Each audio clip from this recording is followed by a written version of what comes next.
What is going on, people? Today, I'm working on something. Working on a radio.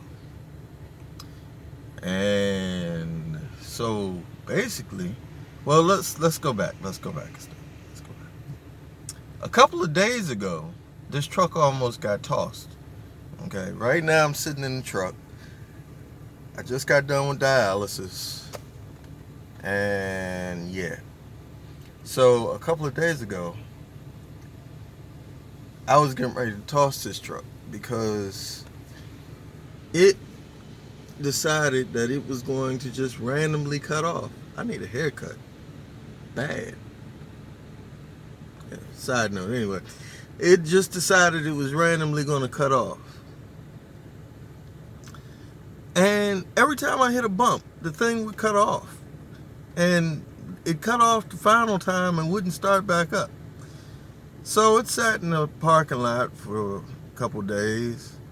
And come to find out, after spending $170 some dollars, I don't know, it was more than that. I don't know how much more, but it was more than that. Come to find out, because I figured it couldn't be nothing serious making the truck cut off. There's not much to this. It's old school technology on a newer style truck. That's all it is. All it is. Simple as that. It's got a distributor. It's got plugs. It's got wires. It's got all the stuff that all the old stuff has. It's just fuel injected. So I said, well, it can't be nothing major. And I kept fooling with it, kept fooling with it, kept fooling with it. And then I said, I wonder if this thing has a crank sensor. Now, I'm just making this long story short before I get to what I'm doing right now with a fork. Yes, an actual fork. So a buddy of mine came and he said, this thing has a crank sensor on it. I said, it doesn't have a crank sensor because I'm used to old school technology being old school technology.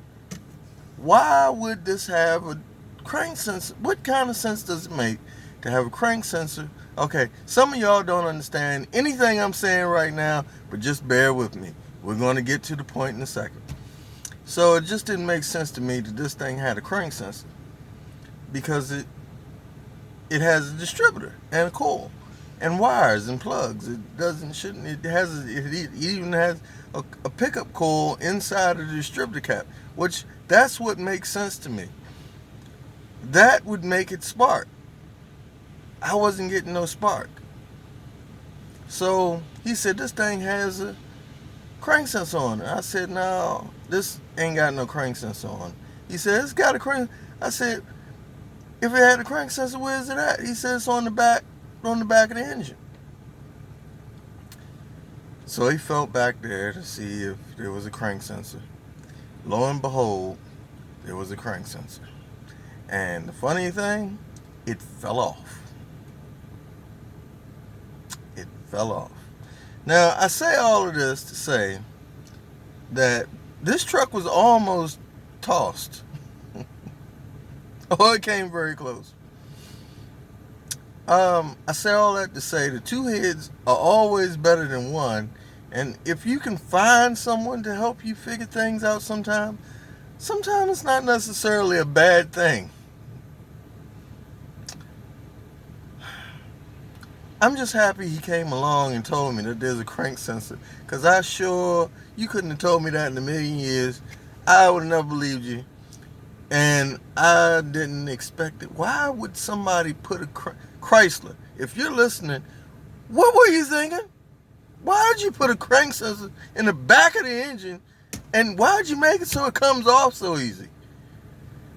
So the crank sensor fell out of the transmission basically. And it wouldn't run. Tried to put the old crank sensor back in it, started up, but it wouldn't stay running. So I had to go buy a new crank sensor after buying a distributor cap, a rotor button, pickup coil, wires, plugs, and a regular coil to stick on this thing.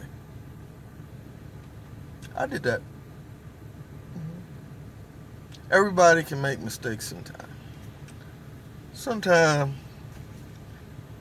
it's not easy to admit that you done made a mistake when you done made a mistake. But like I said, two heads is always better than one, and don't doubt anything, because anything is possible. Nothing is impossible. Everything is possible. No matter how crazy or stupid it is, it's... Well, how does a... So many things wrong with this. Anyway, so this leads me into my next thing. I decided that I was tired of hearing the truck roar down the road, along with the heater running loudly because there's leaves in the heater box that I can't get out, and I ain't gonna try to get out. So I decided to put a radio in here. Now, I'm putting the radio in this thing, and I get it wired up, and it doesn't want to work. So I had to figure out why it didn't want to work. Come to find out it was a ground wire. It was bad, so I had to rig up a ground wire. Did that. And then it still wouldn't get any stations. So I had to figure out why it wasn't getting any stations. Well, I don't know if y'all going to be able to see this. I took the radio apart and come to find out that it had nothing to do with the radio and everything to do with the antenna wire. This little doodad here, whatever this is bad. And it's broken. And it doesn't look like it's broken, but you can't tell that it's broken from looking at it. So, instead of doing that, I've come to the grand conclusion that I'm going to use a fork. Why not? I'm learning very quickly that this truck is partially duct taped together. So a fork will work. Now what I've done here is I've bent this little tab here on the fork, and I'm going to stick it in there, and then I'm going to wrap it with tape and see if it works. Now, if you want, you can stick around and watch me do this foolish thing. And I'm sure right now you're saying, but Brother Tom, it's a fork. And right now I am saying, Brother Tom, it's a fork to myself. Because that's exactly what it is. However, it works. And it's going to work. And I'm not going to hear any more roaring going down the road. I'm going to hear music. Oh yeah. So, that's my major game plan. In the meantime, I guess I gotta hold the phone and try to do this at the same time. No, I don't. Hold on. There's something I want to talk to y'all about. So I was thinking, I don't know if that's gonna work. Let's see. I was thinking about, it might work. Yeah, there we go.